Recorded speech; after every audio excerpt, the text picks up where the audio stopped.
Então, vamos oficialmente iniciar o nosso bate-papo de hoje. Sejam todos bem-vindos. Hoje a gente vai falar sobre a psicologia da autoestima. Essa live de hoje é uma live introdutória que provavelmente se desdobrará em várias outras lives, já que esse é um tema bastante amplo, gente, e impossível de esgotar em uma hora de live, tá? Eu já, inclusive, tratei desse tema em alguns momentos aqui no perfil. Certamente eu tratarei de novo. E um dos motivos, aliás, alguns dos motivos pelos quais eu falo tanto sobre autoestima e me interesso tanto pelo estudo da autoestima são: primeiro, porque mesmo que algumas pessoas admitam e outras não, é impossível nós sermos indiferentes ao conceito que nós fazemos sobre nós mesmos. Nós não conseguimos fugir disso. E isso vai impactar em várias áreas da nossa vida, para não dizer em todas as áreas da nossa vida. A forma como nós nos percebemos define a forma como nós nos relacionamos com as outras pessoas, com o trabalho, com o nosso próprio corpo, com a nossa espiritualidade, inclusive. Então, por isso, autoestima é realmente um tema que eu considero muito, muito importante. É um tema que muito falado, né? Se você for no Google e jogar autoestima, você vai encontrar várias coisas diferentes, né? Por isso, daqui a pouquinho eu vou falar para vocês de que lente que eu vou usar para nossa conversa de hoje. Mas o segundo motivo pelo qual eu acho esse tema muito importante é porque, como psicóloga, que conversa com outros psicólogos e que lê relatos de outros psicólogos, uma coisa que a gente observa é que a grande maioria das pessoas que nos procuram, que procuram pelo serviço da psicoterapia, em algum momento vão se deparar com o tópico autoestima, independente do motivo principal pelo qual ela veio para a terapia. Em algum momento do processo terapêutico, para a grande maioria, salvo raríssimas exceções, em algum momento a gente vai precisar trabalhar a autoestima. Do tanto que isso é importante. E, além disso, o terceiro motivo é que é um tema muito importante na minha história pessoal, né? Na minha vivência. Eu diria para vocês que nos últimos anos, principalmente de, 6 ou 7 anos para cá, que foi quando eu comecei um processo de investimento intensivo em autoconhecimento, o trabalho de reconstrução da minha autoestima foi um ponto essencial nas mudanças que eu promovi na minha vida pessoal e na minha vida profissional. Foi essencial para eu entender a forma como eu me relacionava com as outras pessoas, a forma como eu me relacionava com o meu trabalho, porque que eu não conseguia oferecer o meu melhor naquele trabalho mais, a forma como eu gostaria de fazer uma nova forma de trabalhar, como eu me posicionava diante dos desafios da vida. Então, eu acho que o meu trabalho com o pessoal com autoestima foi um dos grandes pilares dentro do meu processo de trabalho com autoconhecimento e que continua, porque as coisas não estão 100% resolvidas, essa caminhada aí é para a vida inteira. Mas o trabalho com autoestima, ele certamente tem um papel muito importante no que eu consegui realizar na minha vida pessoal e na minha vida profissional, principalmente nos últimos anos. E além disso, minha gente, além desses 3 motivos principais pelos quais eu acho que a autoestima é importante a qualquer época da vida, no momento atual, em períodos turbulentos como o que nós vivemos atualmente, ter um senso claro de identidade, de alto valor e da sua capacidade de enfrentar os desafios que a vida te apresenta se torna ainda mais importante. E a abordagem de autoestima que eu vou trazer para vocês hoje, ela engloba essas dimensões, tá? Então hoje, a lente que usaremos para a nossa conversa é principalmente com base no trabalho de um psicoterapeuta americano e canadense, né? Nascido no Canadá, naturalizado americano, que é o Nathaniel Branden, que foi uma das figuras mais importantes, né? Faleceu até recentemente, 2014, se não me engano. E ele foi uma das pessoas que mais se dedicou ao estudo da autoestima, a tentar compreender do que depende a nossa autoestima, e por que ela impacta tanto nas diferentes áreas da nossa vida, né? Então, praticamente todo o tempo aí de mais de 30, 40 anos da sua vida acadêmica como PhD em psicologia e como psicoterapeuta, ele se dedicou a esse estudo. Então é um pouco da lente dessa abordagem teórica que eu vou trazer para vocês hoje e de algumas práticas que o Nathaniel propõe, que cada uma delas, ele propõe 6 pilares da nossa autoestima.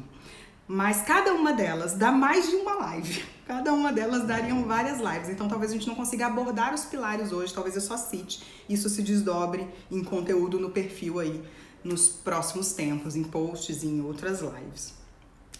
Mas, dito isso, nós precisamos, primeira coisa de tudo, entender o que é autoestima e o que não é autoestima, porque isso é uma confusão comum de vermos quando esse assunto está sendo tratado de diferentes formas. A autoestima, na proposta que eu trago para vocês hoje, não é só uma avaliação positiva que nós fazemos de nós mesmos, né? Não tem a ver só com essa ideia de uma estima por si próprio. Isso também faz parte, mas vai muito além disso. A autoestima, ela poderia ser melhor definida através da nossa confiança, na nossa capacidade de dar conta dos desafios que a vida nos proporciona, na nossa capacidade de pensar, de sentir, da confiança no nosso direito de vencer e de sermos felizes. Então essa proposta tem muito mais a ver com uma autoestima que se aplica nas nossas realizações, no nosso senso de que somos dignos de realizar e de usufruir dos resultados das nossas realizações, tá? Do que só simplesmente uma avaliação positiva sobre a gente mesmo. Então, dito isso, dito o que é autoestima para essa proposta que eu apresento para vocês hoje, o que não é autoestima? Então, autoestima não é eu me achar bonito ou bonita, né? A imagem que nós vemos no espelho, quando nos olhamos, e principalmente o que isso nos faz sentir, é a nossa autoimagem corporal, que é quase que uma consequência de uma experiência de uma autoestima plena ou não. Então, a nossa autoimagem corporal, ela não define a nossa autoestima e ela não é a nossa autoestima. Ela é quase que uma consequência da autoestima. Porque se fosse, gente, todas as pessoas que estão dentro do padrão estético que a nossa sociedade nos impõe, que é bem complicado e bem adoecidinho, todas as pessoas que estão dentro desse padrão estético, elas teriam uma autoestima bacana, seriam altamente realizadoras, estariam muito satisfeitas com a forma com que elas conduzem a vida delas. E não é isso que acontece, né? A gente sabe muito claramente que não é isso que acontece. Então, autoimagem corporal não é autoestima e não define autoestima. Uma outra confusão que é muito comum é a ideia de confundir autoestima com arrogância ou com ostentação. Mas, na verdade, essas características, né, a arrogância ou a ostentação, elas demonstram uma lacuna de autoestima. Porque elas têm como base a comparação, o olhar do outro, né? A arrogância, ela não tem a ver com eu me apropriar dos meus talentos e das minhas potências e colocá-los para o mundo. Tem a ver com olhar para o outro, olhar para mim e me achar melhor, me achar superior e me achar no direito de subjugar o outro. E aí, isso significa que eu estou dependente da aprovação do outro. Eu estou com um olhar para o outro. Significa que eu tenho um problema com autoestima e não uma autoestima alta. A autoestima considerada saudável, a satisfação, ela não está na comparação com as outras pessoas. Ela é uma vivência interna. A satisfação vem simplesmente do fato de você se sentir livre para ser quem você é, autenticamente.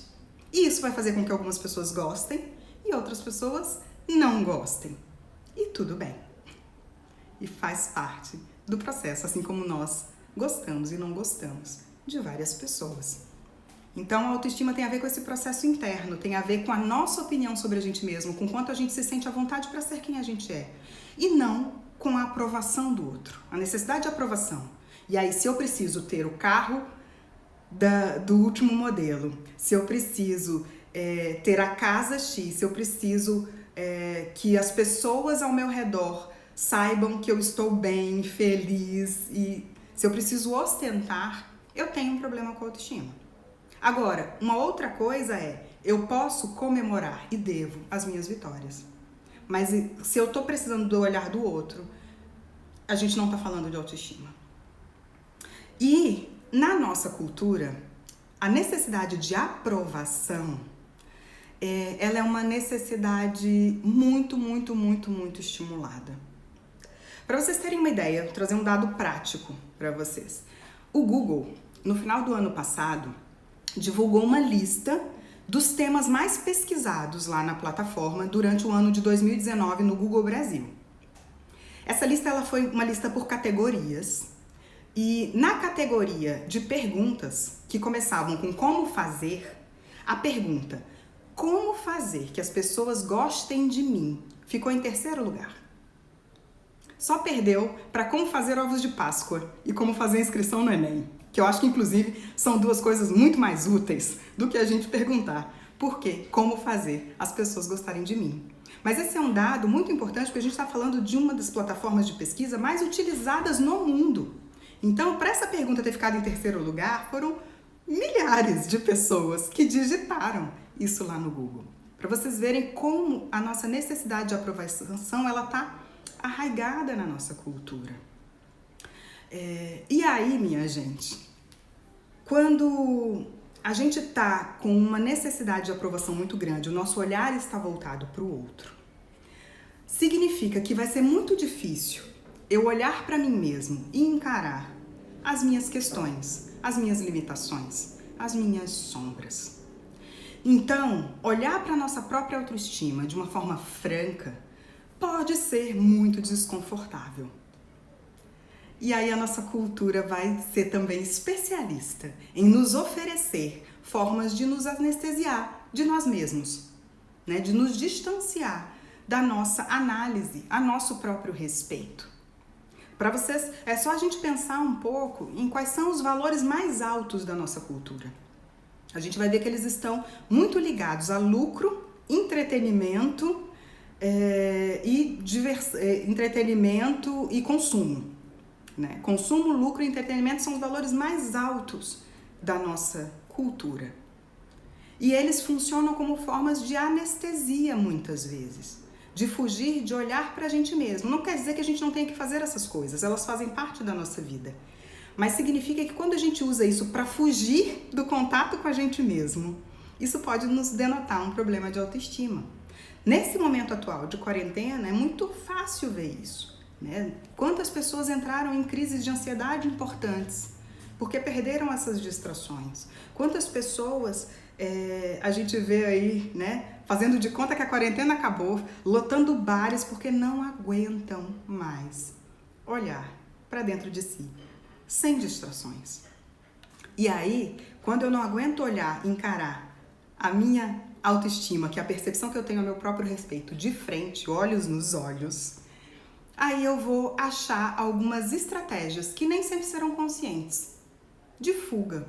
Eu vou muitas vezes dizer que esse negócio de autoconhecimento é bobagem, eu gosto de coisas práticas, eu vou me enfiar no trabalho, vou ficar soberbado de trabalho, dizer que eu não tenho tempo para pensar em mais nada. Eu vou descontar na comida, no exercício físico, às vezes, que são coisas que pode até ser positivo, mas depois de um dado nível pode ser uma fuga também, né? Ou na bebida, ou vou buscar o entretenimento incessante, ou prazeres imediatos, tudo isso para fugir desse contato com a gente mesmo. Então, gente, dito o que é e o que não é, deixa eu não me perder na hora, dito o que é e o que não é autoestima, entender que esses mecanismos muitas vezes disfarçam a autoestima que a gente acha que tem. Então, muitas vezes a gente vai achar que tem uma autoestima super bacana, porque eu tô aqui me divertindo, eu tô comprando, eu tô, né, ganhando dinheirinho, e aí eu acho que minha autoestima tá ótima, minha autoestima está ótima. E aí acontece uma situação. Um amigo, ou um familiar, ou o meu crush, ou meu marido, ou a minha esposa, dizem uma frase, fazem uma crítica pequena. Ou eu tenho um pequeno fracasso em alguma área da minha vida, e aí eu estou nu diante da minha insegurança.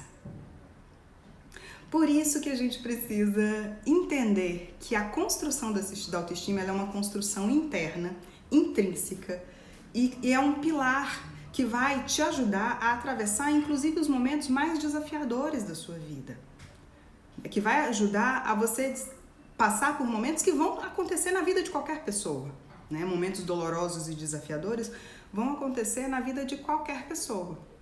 E localizar se você não tem, se a sua avaliação sobre você mesmo ela não está disfarçada de alguns comportamentos, é um primeiro passo. Porque aquela autoestima em que a pessoa reconhece que não tem uma autoestima saudável, né, que a pessoa se mostra mais insegura, ou uma timidez muito acentuada, isso fica mais fácil da própria pessoa reconhecer e dos outros também. O difícil é reconhecer quando ela está disfarçada, como eu falei, da arrogância e às vezes até de uma falsa segurança.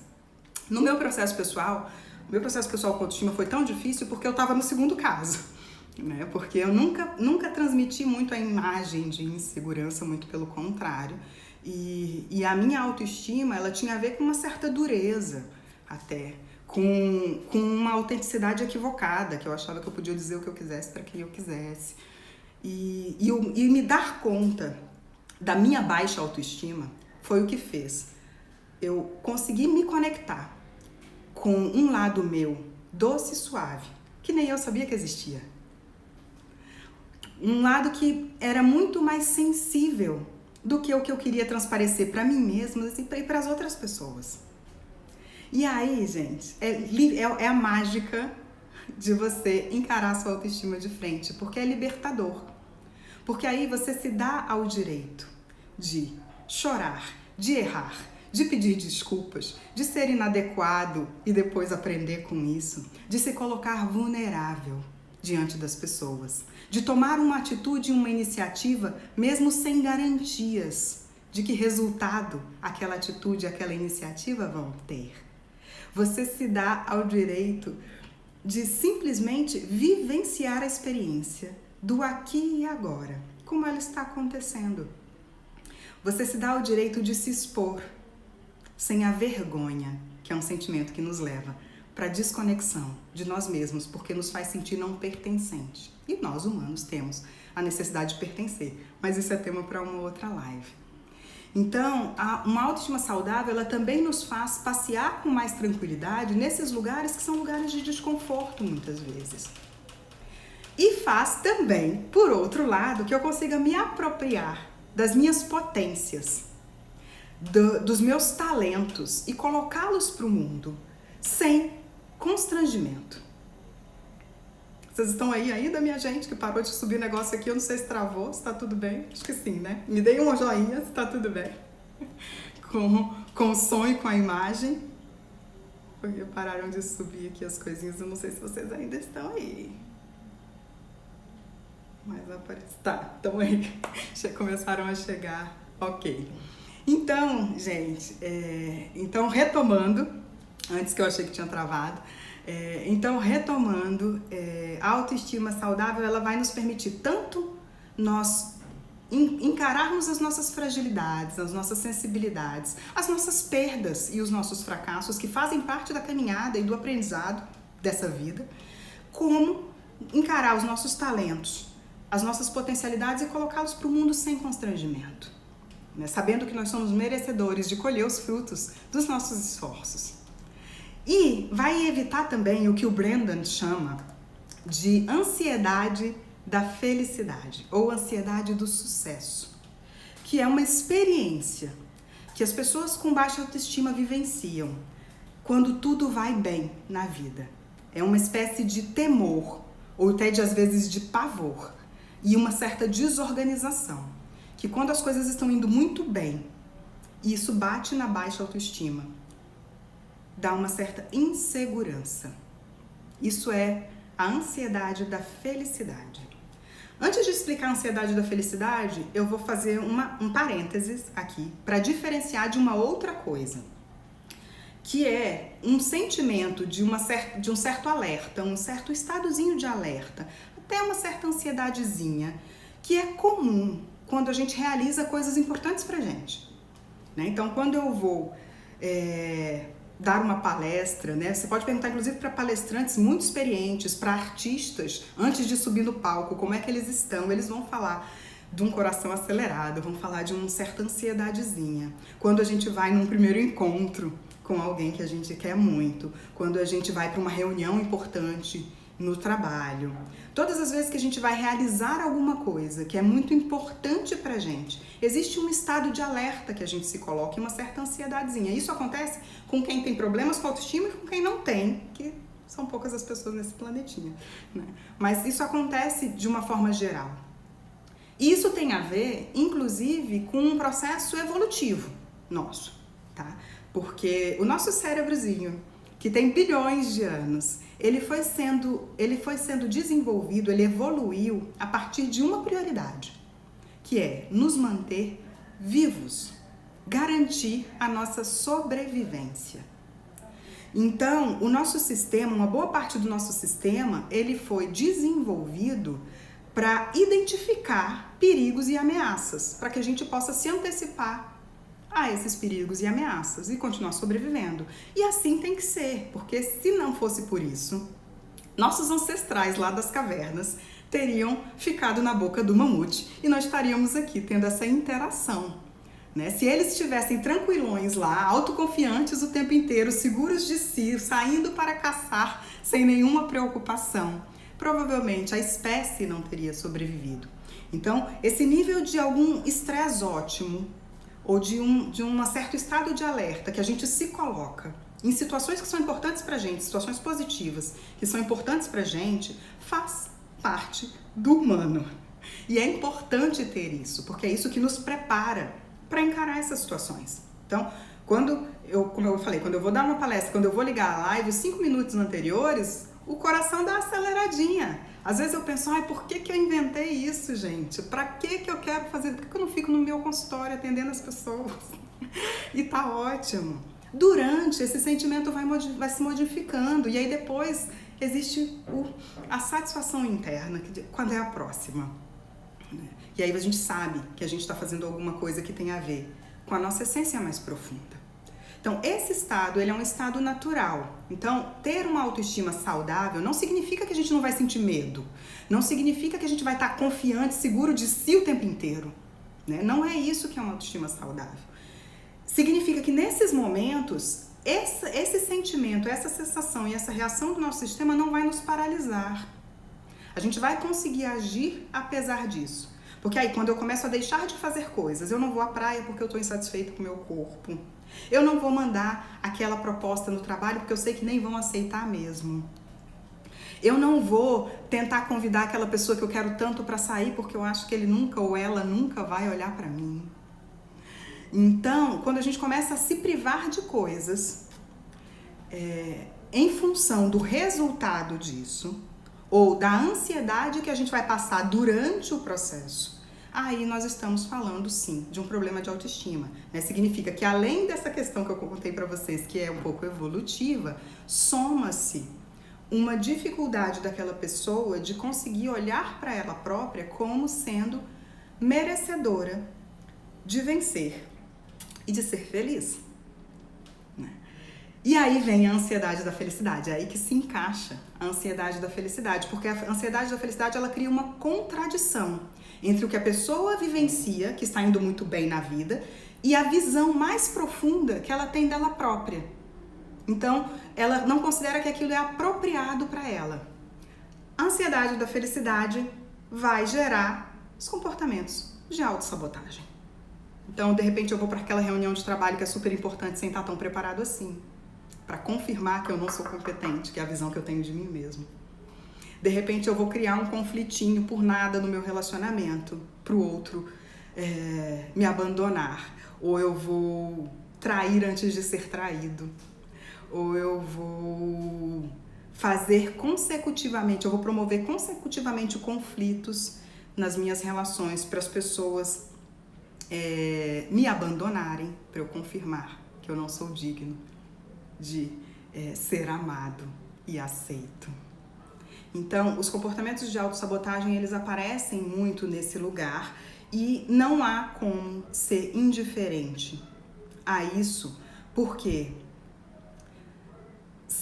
mesmo que se eu estou nessa função, né, se eu estou nessa função cognitiva, que eu quero dizer, né, porque a autoestima é uma necessidade psicológica humana, a gente tem que entender ela dessa forma. Nós precisamos ter um autoconceito sobre nós mesmos. E se essa função ela tá com esse nível de distorção em que em que eu não confio nas minhas capacidades de ser, de realizar e de sentir, não vai adiantar eu ser amado pelo meu marido ou pela minha esposa, pelos meus filhos, pelos meus familiares de uma forma geral, pelos meus amigos, porque eu não vou me sentir amado. Não vai adiantar eu ser admirado pelos meus sócios, pelo meu colega de trabalho, porque eu vou continuar me sentindo inútil. Não vai adiantar eu realizar coisas em cima de coisas, alcançar objetivos atrás de objetivos, que eu vou estar sempre com a sensação de que eu não realizei absolutamente nada. Não vai adiantar eu ganhar todas as honras, eu ter milhões de pessoas me admirando, porque eu vou continuar me sentindo num vazio e me sentindo uma fraude. Quando o sucesso vem antes de uma autoestima bem estabelecida, a pessoa está condenada a acordar se sentindo um impostor e com a constante ansiedade de ser descoberto e exposto. Então, por isso que esse trabalho ele é muito importante. Eu quero ler um pouquinho dos comentários de vocês, eu vou falar só mais 2 coisinhas e aí o restante fica para uma próxima live. O Brandon, nessa proposta que eu trago para vocês, ele vai dizer que a nossa autoestima ela é moldada por fatores internos e externos. Então, fatores internos é aquilo que está dentro da gente ou parte da gente, né? Os nossos pensamentos, as nossas crenças, as nossas ideias e as nossas práticas e comportamentos também. E os fatores externos são aqueles que a gente recebe, né? Por exemplo, as mensagens verbais e não verbais que a gente recebe, as experiências vividas com pais, familiares, com a comunidade em que a gente vive, com professores, com pessoas que são significativas pra gente, com empresas, tudo isso vai ajudar a moldar a nossa autoestima. Não é tanto o nosso objetivo de hoje falar de como a autoestima é formada, mas, como eu falei, apresentar para vocês os 6 pilares que o Brandon coloca como sendo os pilares de uma autoestima saudável. Ele chama esses pilares de práticas. Por quê? Porque parte-se do pressuposto que são aspectos, são atitudes que podem ser desenvolvidas intencionalmente por nós.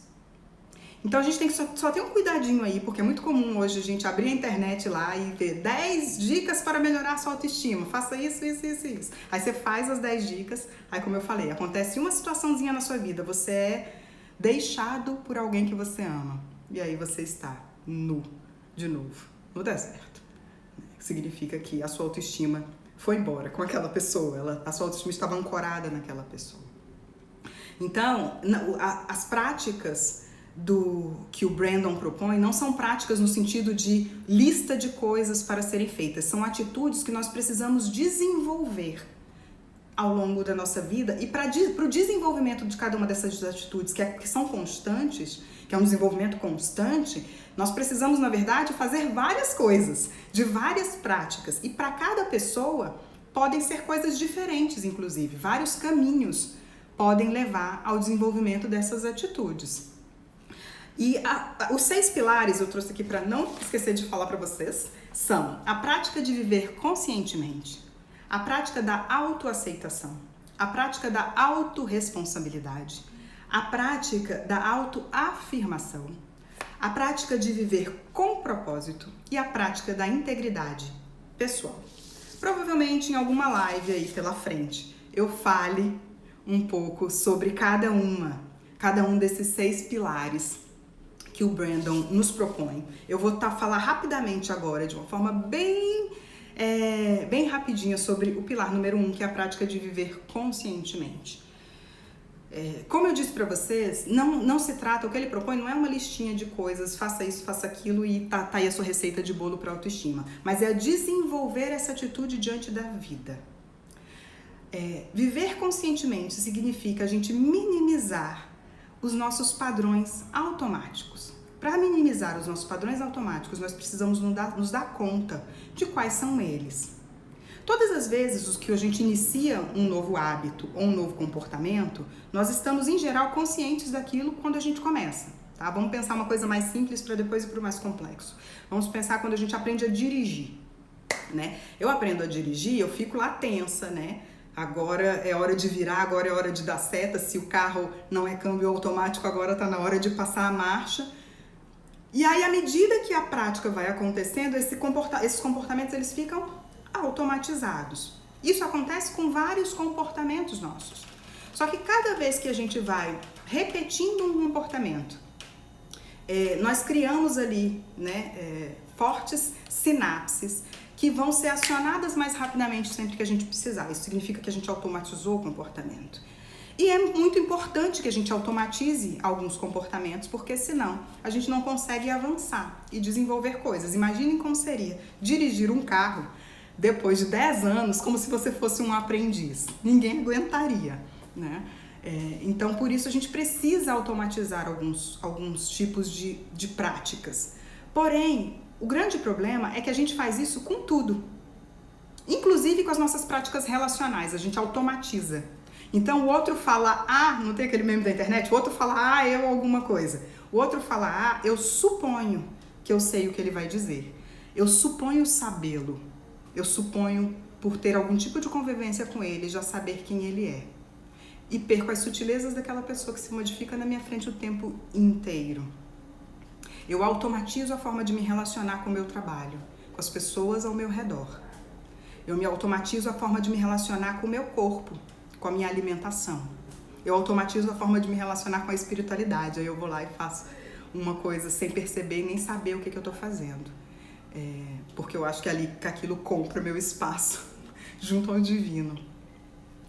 Então a gente começa a automatizar comportamentos que precisariam ser realizados de forma consciente. Se eu perguntar para vocês o que vocês comeram ontem na hora do almoço, talvez tenham pessoas que acessem essa informação muito rápido, tem pessoas que demorem para acessar essa informação ou que nem consigam. Né? Talvez vocês já tenham vivido a situação de sair do banho e não lembrar se escovou o dente ou se não escovou o dente, para quem escova o dente no banho. Ou se lavou o cabelo ou se não lavou o cabelo. Para se lembrar se fez uma coisa ou não, onde deixou a chave. Estava inconsciente na hora que eu fiz aquilo. Trazer a consciência para o presente, para o aqui e agora, é do que o Brandon está falando nesse pilar 1 da autoestima. É que a gente consiga, a partir do momento que realiza coisas, e principalmente as principais ações da nossa vida, nós consigamos identificar quais são os nossos padrões repetitivos, para assim começar a modificá-los, porque a gente começa a identificar, inclusive, esse diálogo interno negativo que acontece lá na ansiedade da felicidade. Hoje a gente já sabe que quando a nossa mente vagueia, né, ou para o passado ou para o futuro, não é tema da nossa live de hoje também, mas uma mente que vagueia é uma mente menos feliz, né? Tem um artigo, inclusive, da Universidade de Harvard que tem esse nome, né? A mente oscilante é uma mente infeliz. Então, quanto mais a gente traz a nossa consciência para o presente, para a experiência que estamos vivendo, quanto mais a gente se permite a experiência de forma plena, isso vai ser um fator que vai contribuir de forma muito importante para a nossa autoestima, porque a autoestima, ela é moldada por aspectos internos e externos e por conceitos que a gente adquiriu no passado, muitas vezes lá na nossa primeira infância, e por preocupações que a gente tem em relação ao que virá, por coisas que estão na nossa fantasia. Então é a preocupação com o olhar do outro que é um fator importantíssimo, que já falamos sobre isso hoje aqui, sobre a comparação. A preocupação com o olhar do outro é uma mente que oscila para algo que não está acontecendo agora, né? Que está na minha fantasia do que pode ou não pode acontecer. E como a vida é uma experiência psíquica, né? Eu reajo àquilo que acontece dentro de mim, né? Ao universo que eu crio na minha cabecinha. Se eu acho que eu vou desagradar alguém, se eu acho que eu não sou suficiente para um trabalho, se eu acho que eu não sou suficiente para o relacionamento em que eu estou, se eu acho que, se eu tenho um conceito negativo ao meu respeito, o outro também terá. Porque a vida é uma experiência psíquica. Tudo que o outro fizer, nós vamos encontrar um cantinho aqui dentro de nós para colocar aquilo e justificar a nossa crença a respeito de nós mesmos. Então, a vida, o viver uma vida consciente, que é o pilar 1 do Brandon, ele é um pilar da autoestima porque nos tira desse lugar da mente oscilante, nos traz para a presença, para fazer o que tem que ser feito neste momento, que quando a gente vem para a presença no aqui e agora, a gente se alinha mais com essa nossa essência. Lembra que eu falei lá no começo que ter uma autoestima saudável tem a ver com a satisfação de ser quem a gente é? É disso que trata esse primeiro pilar. Como desenvolvê-lo? Muitos caminhos levam a Roma, estou sempre falando sobre isso aqui, né? Mas todos os processos que envolvam autoobservação e autoconhecimento, e aí por isso hoje em dia, quando a gente fala em prática de viver consciente, práticas como meditação, né, práticas contemplativas, todas as terapias de autoconhecimento, são práticas que podem nos auxiliar nesse processo. Mas lembrem-se, o terceiro pilar é a autorresponsabilidade. Então não dá para transferir a responsabilidade do meu autoconhecimento para ninguém. Nem para o terapeuta, nem para o meu professor de yoga, nem para o meu instrutor de meditação. Eu preciso me comprometer com a minha busca pessoal e fazê-la de várias formas e muitas vezes experimentar caminhos diferentes para ver qual é o caminho que se adequa a mim. Beleza? Para não ficarmos sem nenhuma interação, deixa eu aproveitar esses minutinhos que nos restam para ver os comentários de vocês. Quem fez comentário que já passou, quiser voltar, pode voltar. Só uma observação. Fica linda de turbante, preciso usar mais aqui. Eu vou usar. Sabe por que eu não uso turbante na live? Tem nada a ver com o tema da live, mas eu vou responder essa pergunta. Sabe por que eu não uso turbante na live? Por causa do óculos. Porque depois é ruim pra colocar. Só por isso, e porque eu sou cegueta, eu não enxergo os comentários de vocês sem óculos. Um exemplo. A grande maioria, se perguntarmos, vai definir a autoestima como autoimagem. E como nos deixamos influenciar por isso, investimos muito na aparência e é tão mais amplo. Muito bom, a menina do Fusquinha, o seu comentário, é isso. A autoestima ela é muito confundida com autoimagem corporal e aí a gente fica buscando um ideal físico, muitas vezes inalcançável, às vezes faz intervenções agressivas no nosso próprio corpo, com a expectativa que isso nos leve a um sentimento interno de mais satisfação com a gente mesmo. E o que a gente vê é que não vai levar. Como a gente se relaciona, como eu falei, como a gente se relaciona com o que a gente vê no espelho, com o que nos faz sentir a nossa imagem pessoal, é quase que uma consequência da autoestima, mas não vai se sustentar. E não vai se sustentar por vários motivos. Primeiro, porque a gente não é igual nem a gente mesmo no tempo. Existe uma coisa que se chama tempo, e ele é inexorável. Ele passa para todos nós. Então, eu não consigo congelar uma imagem minha. A Ediane de hoje é diferente da Ediane de quando tinha 15 anos, que eu nem precisava usar esse óculos para ler os comentários do celular. E daqui a 10 anos, 20 anos, já não terei mais esse corpo, já terei mais uma pele mais enrugada. Então, a gente entender também onde que a gente se localiza no tempo, na verdade, isso tem muito a ver com autoestima. né? Então, assim, eu, por exemplo, tenho 42 anos. Eu quero ser uma mulher de 42 anos, eu não quero ser uma mulher de 15, nem de 60, por isso eu me cuido. Então não significa que a gente tem que se cuidar. Significa que você saber onde você está localizado no tempo e você se sentir bem dentro da própria pele. Então o autocuidado, que vai fazer parte ali dos propósitos também, quando a gente fala em autoafirmação, o autocuidado, ele é importante. Não é uma questão de não ter autocuidado, não. Tá? Muito pelo contrário, quando eu me descuido completamente também, não ligo para o que eu coloco para dentro do meu corpo, para esse templo que a nossa alma veio passar nessa existência, também não é bom. As polaridades, em geral, a gente vai estar falando de adoecimento quando a gente está nas polaridades. Então, me sentir bem dentro da minha própria pele, vou lá, passo os meus creminhos, uso uma coisa que eu me sinto bonita, me sentir bem dentro da própria pele, vai me ajudar numa satisfação pessoal também. O que eu não posso é ficar refém disso. O que eu não posso é, por conta disso, definir quem eu sou ou me privar de fazer coisas que eu quero fazer porque eu tenho vergonha de ser quem eu sou. Autoestima é o contrário de sentir vergonha de ser quem você é, simplesmente. Fazermos algo para que o outro nos abandone pode ser uma forma inconsciente, pode sim, Eveline, e comum, inclusive, muito comum, tá? A autossabotagem nos relacionamentos, ou às vezes de relações parentais, pensar, eu não... querem um insight que é muito comum em processo terapêutico? Eu não posso ser mais feliz do que meu pai e minha mãe foram.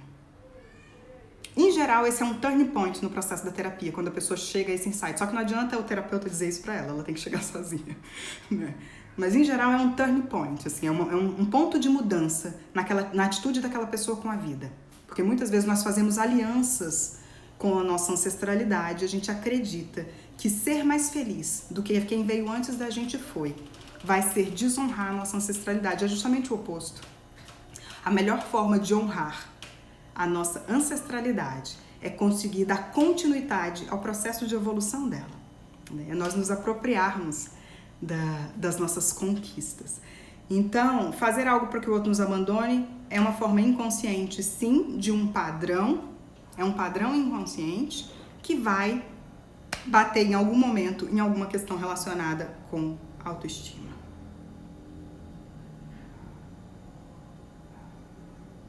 É incrível a visão que temos, a visão distorcida que temos de autoestima. É por isso que eu falo tanto disso, gente.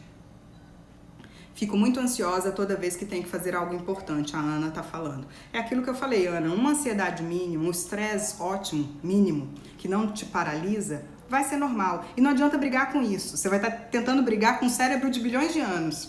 Então não adianta brigar com isso, você tem que se aliar a isso, né? A gente tem que se aliar a essa ansiedadezinha, esse frio na barriga que dá quando a gente vai fazer alguma coisa importante.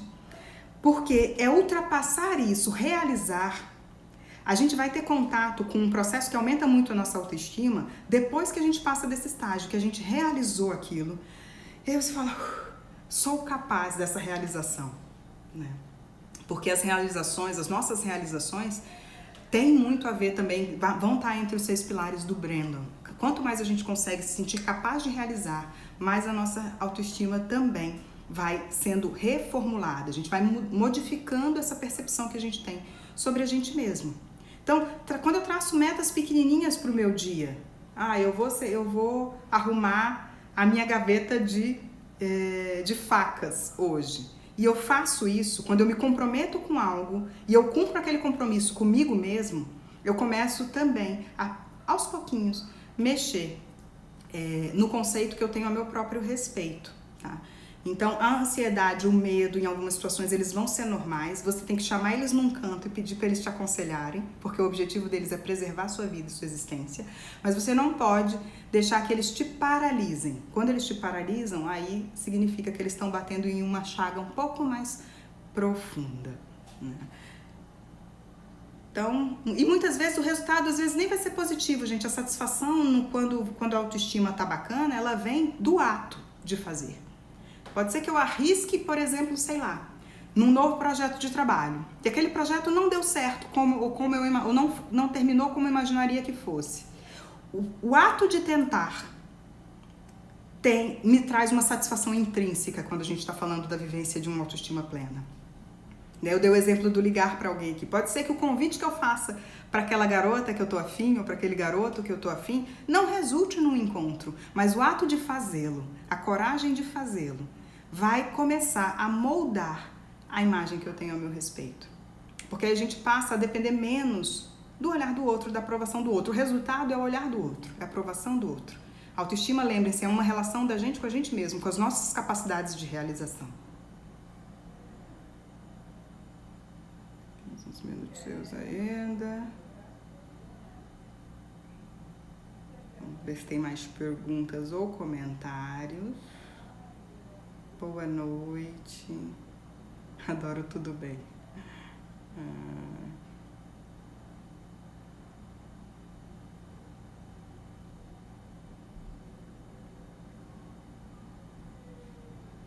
Ótimo exemplo.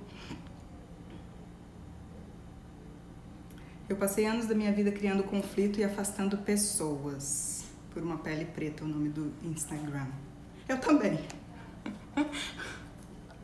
Eu também. Tá? É o que eu tenho pra te dizer. Ou seja, se eu melhorei, acho que dá pra todo mundo melhorar um pouquinho nisso. Né? Eu também passei boa parte da minha vida afastando as pessoas de mim, por um medo terrível da dor. E aí eu precisei tratar essas dores. Como eu falei, inclusive, com uma dificuldade de expressar afeto e de expressar sensibilidade gigantesca. E aí hoje descobri em mim, e eu descubro diariamente isso ainda, possibilidades de afeto, possibilidades de uma sensibilidade maior do que eu achava que eu tinha, possibilidades de uma delicadeza que eu mesma desconhecia em mim, é o que foi reconstruindo essa imagem pra gente parar de afastar as pessoas, né, da nossa vida e pra gente aceitar a felicidade, parar de ter medo da felicidade, lembram lá da ansiedade da felicidade? Pra gente se acostumar com ela e entender que a gente não vai ter uma morte súbita, porque algo muito bom está acontecendo pra nós. Parece muito louco, né, gente, quando a gente fala isso, muito contraditório, mas ao mesmo tempo que a gente quer, a gente teme. Então, essa ansiedade da felicidade, ela é mais comum do que a gente imagina.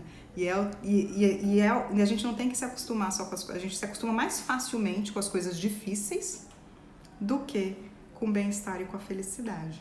Então, às vezes, a gente precisa aprender a reconhecer a felicidade, aprender a reconhecer as coisas positivas que acontecem na nossa vida para conseguir lidar com elas e se sentir merecedora, né, delas, para conseguir melhor lidar com elas. Por pensar não ser capaz, é o que eu falei agora há pouco. Faz uma live sobre síndrome do impostor. Vou deixar a sugestão anotada. Várias pessoas já me pediram isso, sabia? Luciênia. Várias pessoas já me pediram para falar sobre síndrome do impostor. Eu vou falar um dia só sobre síndrome do impostor. Mas o que eu disse hoje é o resumo do resumo do resumo do resumo da síndrome do impostor. É um sentimento de que, independente do que aconteça externamente, você vai acordar diariamente com aquele sentimento de vazio e de que você é uma fraude. Mesmo que você transmita, na síndrome do impostor, às vezes você vai transmitir para as pessoas uma impressão de confiança e de segurança, mas por dentro treme de medo das suas inseguranças. Então, a síndrome do impostor, ela vai estar muito baseada nesse lugar de um alcance de uma posição ou de um sucesso em qualquer área da vida. Pode ser relacional, pode ser de trabalho, pode ser familiar, pode ser um hobby, pode ser uma conquista com o meu próprio corpo, né? Tem pessoas que, por exemplo, começam a fazer uma modificação de alimentação e quando conseguem chegar ao objetivo, voltam no caminho. Por quê? Porque não conseguem lidar com essa nova autoimagem corporal, né? Precisam retomar para o caminho anterior, né? Então, sempre que a gente começa a fazer alguma coisa, mudança de hábito é o exemplo mais concreto que a gente pode ter, porque a gente tenta mudar um hábito e tudo vai muito bem, e aí de repente acontece alguma coisa e eu volto para o padrão anterior. Tem várias coisas envolvidas aí, inclusive, né, questões de circuitos neuropsicológicos, neurais e questões neuropsicológicas, mas isso tem muito a ver com a dificuldade também de atualizar a identidade para aquele novo processo, para aquele novo cargo, para aquele novo relacionamento. Então, a síndrome do impostor vai me levar para um lugar de ganho. Eu estou num lugar onde eu tenho um reconhecimento e um ganho, só que eu não me sinto suficiente. Eu acho que eu sou uma fraude. Eu acordo, né, como eu falei, pode ter milhares de pessoas e de honrarias chegando a você e você acorda num sentimento de vazio ou de que você vai ser descoberto a qualquer momento, que você não é tão bom assim. Mas vou pensar numa live sobre síndrome de impostor, só sobre esse tema, pra gente aprofundar a conversa. Depois das lives de autoestima, a gente chega na síndrome do impostor. Alguém tá dizendo que foi deixada por um cara que sofre de baixa autoestima e de ansiedade da felicidade. Essa é a sua hipótese ou ele te disse isso? É a pergunta, né? Porque a gente também cria muitas hipóteses a respeito das outras pessoas. Então a gente tem que ter cuidado um pouco, gente, quando a gente faz análises das outras pessoas, porque nada que a gente conceba fora não existe dentro. A opinião que a gente tem a respeito do outro diz mais sobre a gente do que sobre o outro. Então, muitas vezes a gente tira conclusões apressadas a respeito das outras pessoas para não lidar com aquela questão em nós próprios. Existe isso? Existe, tá? O que você está colocando, Beth, existe. Existem pessoas que vão nos deixar porque não dão conta da felicidade. Existem pessoas que vão nos deixar porque você é uma pessoa incrível e se sente inferiorizada. Existem pessoas que vão nos deixar porque outras pessoas melhor atendem a necessidade delas naquele momento. E existem pessoas que vão nos deixar simplesmente porque não estão afim da gente. E tudo bem, para Ana Amélia, que falou que adora meu tudo bem. Porque a gente também já rejeitou pessoas simplesmente pelo fato de que não estava afim delas, não bateu. Faz parte da vida, faz parte de ser adulto, entender isso. Então, quando a gente pensa em autoestima, a gente também precisa abrir mão um pouco do julgamento do outro. Se o outro me deixou, o que importa? E aí é o pilar 1, hein, gente, que a gente está conversando hoje. Pilar 1, de viver conscientemente, viver no aqui e agora. O que importa numa ruptura de relacionamento? Que ele foi rompido. Se é um relacionamento que se rompeu porque o outro não me quer mais, vai importar muito pouco qual é o motivo, porque isso é do universo privado do outro, é ele que tem que resolver. Se a mensagem dele é clara, que não quer mais aquela relação, o que eu tenho que lidar é com isso. Essa pessoa não me quer mais. É com essa informação que eu preciso lidar, tá? É essa informação que vai fazer diferença na nossa autoestima, que vai fazer diferença na forma como a gente encara a vida. Só que uma forma que a gente tem também de não entrar em contato com os nossos próprios fantasmas é criar hipóteses a respeito das outras pessoas. A gente tem muitas hipóteses sobre os outros e pouco conhecimento sobre nós mesmos e sobre os outros. Percebi que estou vivendo a ansiedade da felicidade. A Aima tá falando, eu acho. Aimara, né? Amei o conteúdo, já farei reflexões e observarei os meus comportamentos e pensamentos.